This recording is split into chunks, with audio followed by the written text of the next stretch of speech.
呢一套就係我哋嘅小小達爾文系列嘅點讀圖書，咁佢一套咧係會有4大嘅常識主題書喺入邊嘅，咁有 Wonderful Lecture 啦、Colourful Life、Yummy Food 同埋呢一個嘅 Know Your Sister。咁呢4大嘅主題咧，都係小朋友日常生活啦，同埋咧佢哋常識科入邊咧，佢哋係必學嘅主題嚟嘅。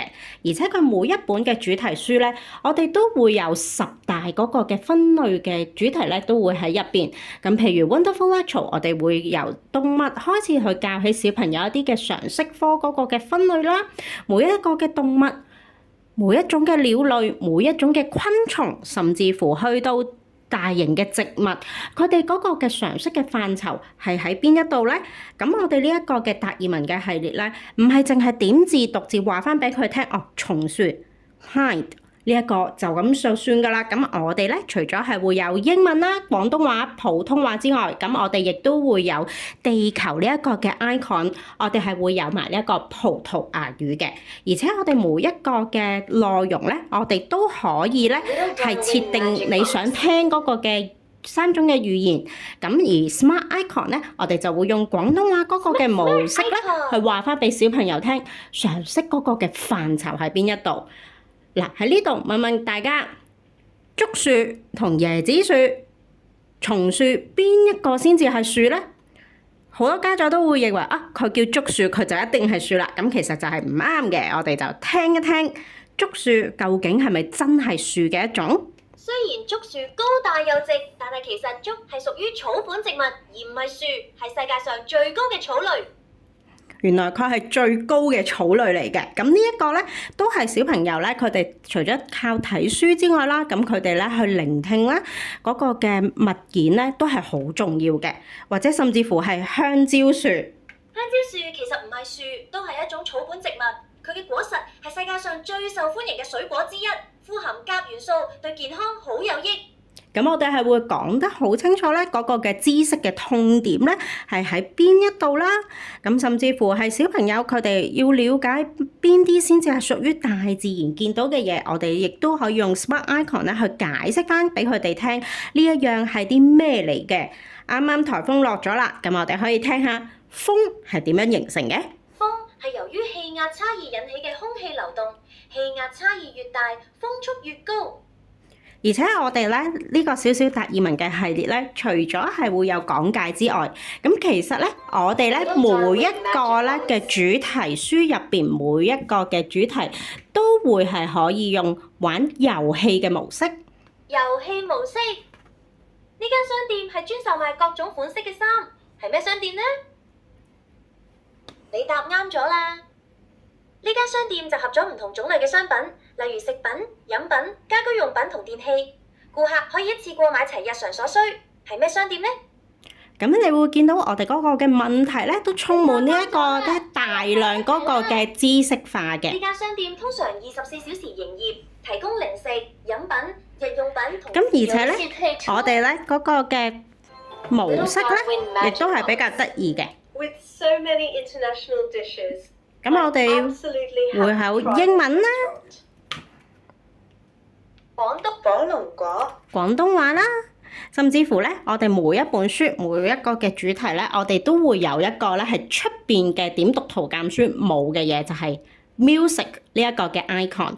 佢除咗係可以聽常識嘅範疇之外，佢亦都小朋友係可以透過唱歌、聽歌嘅形式去學習每一個嘅主題嗰個嘅新字嘅。咁啊，譬如好似我哋中華文化嘅內容，其實飲食都係一種嘅文化。咁我哋可以點樣去話俾小朋友聽？佢譬如白切雞個英文又係點樣講咧？ White cut chicken. 白切雞。咁我哋可能想佢聽佢呢一個嘅兒歌，我哋就可以 Listen to music。點 Listen to music 呢個 music 嘅 icon 點落去。White cut chicken, clean and light, chopped with ginger, what a bite! Tender meat and skin so mild, this dish makes my tongue. 咁你會聽到咧，佢咧係會唱翻啦，佢嗰個嘅名出嚟嘅。咁用唱歌嗰個唱遊嘅形式咧，小朋友會更加容易去吸收。同埋仲有一樣嘅嘢喎，佢呢一個咧 Yummy Food 呢一本嗰個嘅書籍，除咗佢會有介紹中華文化一啲嘅食品之外啦，咁亦都有健康嘅零食啦，唔健康嘅零食我哋都可以話埋俾小朋友聽，我哋應該要注意啲咩，甚至乎佢哋日常生活佢哋要表達調味料，或者幫媽媽爸爸去買調味料，佢可以點樣去用英文去講翻佢嗰個嘅名啦，或者佢係一樣點樣嘅調味料之外，咁最特別就係日常生活小朋友其實大人都係，咦打邊爐佢嘅中文名、英文名、普通話又點樣去講咧？甚至乎係葡萄牙語，葡萄牙語又點樣去講咧？豆腐嘅葡萄牙語係點㗎？ tofu, 護師咧？ macarrão de conjac, almôndegas de carne de boi. 咁小朋友咧，佢可以咧再學多一種嘅語言。咁而稍後之後咧，我哋會唔會有一個嘅更新嗰個嘅增進嘅檔案咧？我哋有其他嘅語言，我哋都會係西翻落去呢一個嘅地球嗰度嘅。咁如果我哋之後咧，我哋可能會係有呢一個嘅 upgrade 嗰個嘅免費服務嘅話咧，有可能之後有日語都唔定㗎。咁我哋就會係可以咧免費咧去 send 呢一個嘅檔案咧俾買咗小小達爾文系列嘅家長。咁而第四本咧 Know Your City 咧，咁就係講香港特區嘅獨有嗰個嘅內容啦，咁因為之前咧，我哋咧都會修改咗一啲嘅增值嘅，咁除咗教小朋友嘅一個 Little Darwin 天氣之外啦， Northeast gale or storm. 廣東話9號烈風或暴山泥傾瀉警告。之外，咁我哋亦都會有街道啦、交通標誌嘅設施、港鐵線路圖、香港嘅支付工具同埋錢幣，咁呢度咧係會有小故事聽嘅喎。咁佢除咗解釋之外咧，呢一本咧佢會係有一啲嘅主題，佢哋係會講故事嘅。咁譬如1毫紙嘅故事同10蚊銀嘅故事係點樣嚟嘅咧？咁呢度咧都會喺講解 Smart Icon 嗰度會有啦。咁同埋香港特區嘅美食，咁我哋咧書籍咧全部我哋都要加翻特區兩個字喺入邊，因為我哋咧係一個特區嘅地點嚟嘅。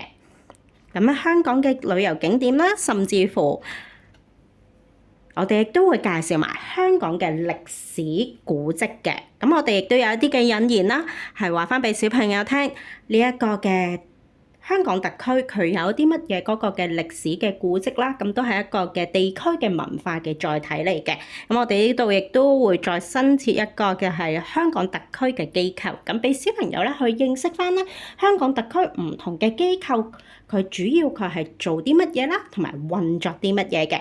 咁呢個咧就係我哋咧小小達爾文系列咧入邊嗰個嘅內容，而且佢每一個嗰個嘅書籍咧，我哋成套佢係超過3000個點讀嘅範圍，咁而且每一本咧都會有兒歌嘅。